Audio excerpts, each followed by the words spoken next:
are here in Ottawa this week. They represent thousands and thousands of workers that are building Canada strong. Can the Secretary of State for Labour please update this House what this government is doing to support this very, very important construction workers and unionized labour across this great country? Thank you. Mr. Speaker, I want to thank the honourable member for the Sioux for the question and join him in welcoming some of the most important unions and skilled trades to Ottawa today. These unions represent over 1 million good-paying jobs, and our One Canadian Economy plan will fast-track major projects so that we can build across this country brick by brick with good Canadian steel and aluminum. Mr. Speaker, it's time to build big, build bold, and build now. Canada's building trades will get it done, and this government will always have their backs. The honourable member for Cloverdale, Langley City. Yesterday, the AG delivered a damning report that exposed the truth. After 10 years of this Liberal government's housing promises, only 309 homes have been built under the Federal Lands Initiative. They set a target of 4,000, and what Canadians got was smoke and mirrors. Inflated numbers, misleading reporting, and government more focused on press releases than people. Can the minister explain how, after a decade of delays, this scandal has left single moms and young families still without a place to call home? The Honourable Minister of Housing and Infrastructure. Thank you, Mr. Speaker. Those units remain under development. They will be developed. They will be built. Those homes will be delivered as promised. And, Mr. Speaker, we would appreciate the support from the other members of the House for all of these housing initiatives going forward, of which we have many. We have the most robust housing agenda in the history of this House. We expect robust support for that plan. We do. Oh, did you hear that? We do! Here, you got to hear that. Initiatives going forward, of which we have many. We have the most robust housing agenda in the history of this House. We expect robust support for that plan. The building Honourable member. They don't have the most robust in the history of the House. That was actually the highest level of support of any program was the wartime house plan, the wartime housing. Because basically they didn't build enough homes during the war, and there's all these new families that sprouted up, and that was the biggest problem. I'm glad Tamara's back. She had a little hiatus due to political. She had a hiatus. So then she's back. She's a good MP. I liked her in committees and stuff like that. She's had good questions and with a little bit of a dig, but there was also the substance to it. This question about housing, the Liberals, the file is actually like the housing starts are going down, the permits are going down. So they're going to have to spend a lot more into this, and until they do, I don't envy this housing minister's job because he's fighting. It's like he's fighting the river, right? And he's downstream. He has a very unenviable job, and I don't know how he's going to come up with some really good spin doctor things like magic. That's how good it has to be, because it's the biggest talking point that it's basically not working anything. And they're spending a lot of money. They may in a year.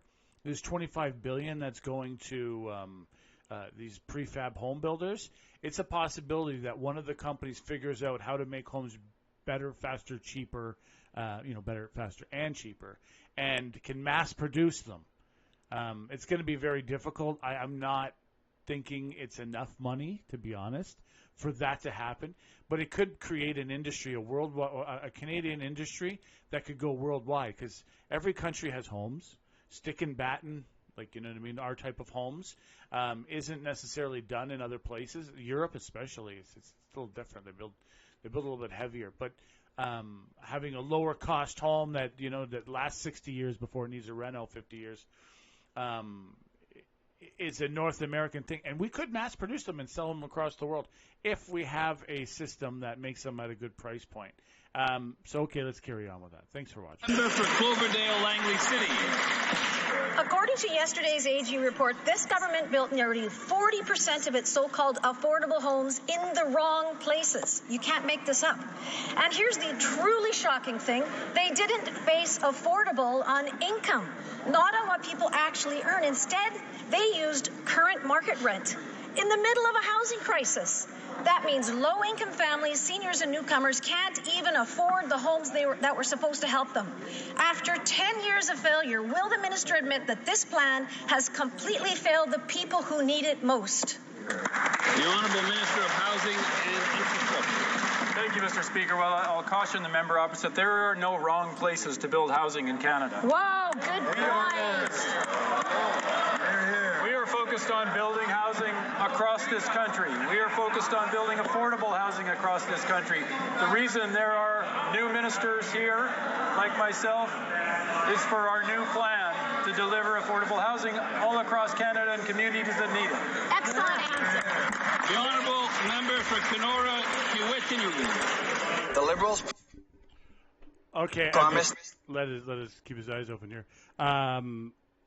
That's the thing, and there is a wrong place to build homes when it's higher tax areas. You build around industrial parts of the city where the price is lower, where there's the work needed for those people, and not into the upper middle class areas. And that's exactly the case. By saying, well, there is no area, that's I'm sorry, it didn't work on me. Poundbury. I recommend you all Google Poundbury. It's from the King, Charles, of all people, who's trying to design a modern city of the future with thinking 50 years ahead. You have lower income housing in the downtown core. Wow. Like it doesn't take a genius, but apparently it does. You have so where the service sector, where the restaurants are concentrated, where the festivals, and where he put in Poundbury, the park where the festivals are, they're not spread out all across the city, no. It's in the downtown core where all the festival facilities are located, where the workers are of that, where the people that will attend the music festivals and whatever, most likely, and keeps it out of suburbia. Suburbia is a quiet, no man without a family's land. Perfect. My opinion, it's designing with thought and not just letting the commercial market fall. And there's nothing wrong with the commercial market, but you can't have them, I believe. We've done it for too long, allowed the commercial interest to design our cities, and we're not thinking enough about it. There's a town called Niagara-on-the-Lake, the neighbor right beside Niagara Falls, and they've designed their town. You can't build a McDonald's there without it being a specific design pattern, historical, and it makes the whole town beautiful, wonderful. It's a higher priced area. You don't build low-income homes there, except maybe in the downtown you have a little one building or two.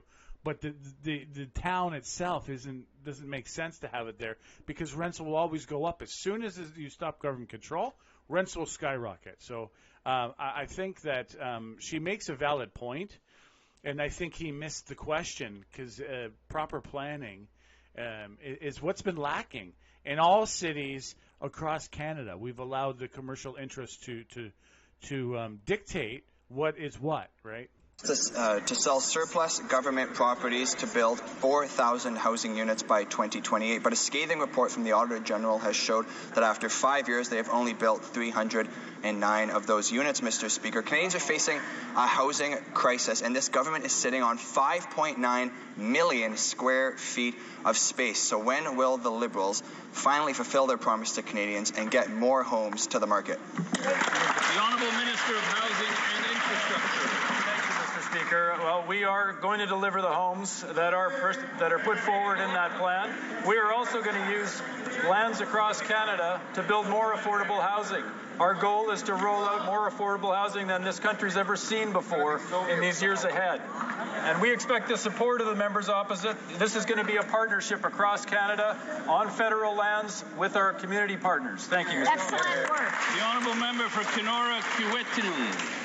Mr. Speaker, TD Bank has cast doubt on those Liberal goals, saying that housing starts are actually going to decline next year rather than increase, as the minister would have us believe. But the Auditor General report also found that the Liberals are failing to meet targets, failing to collect relevant data, and failing to provide detailed, transparent reports. This is, on all accounts, a complete failure, Mr. Speaker. Even their own Liberal member from Ottawa Centre has said that the government is not doing enough on housing, yet all of the ministers that are responsible for this crisis are still in cabinet. Why? The Honourable Minister of Housing and Infrastructure. Thank you, Mr. Speaker.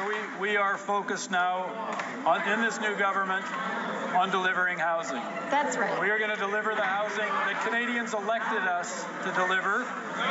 We ran on the commitment to have the most aggressive housing plan that the country's ever seen, and we are going to deliver on that plan, Mr. Speaker.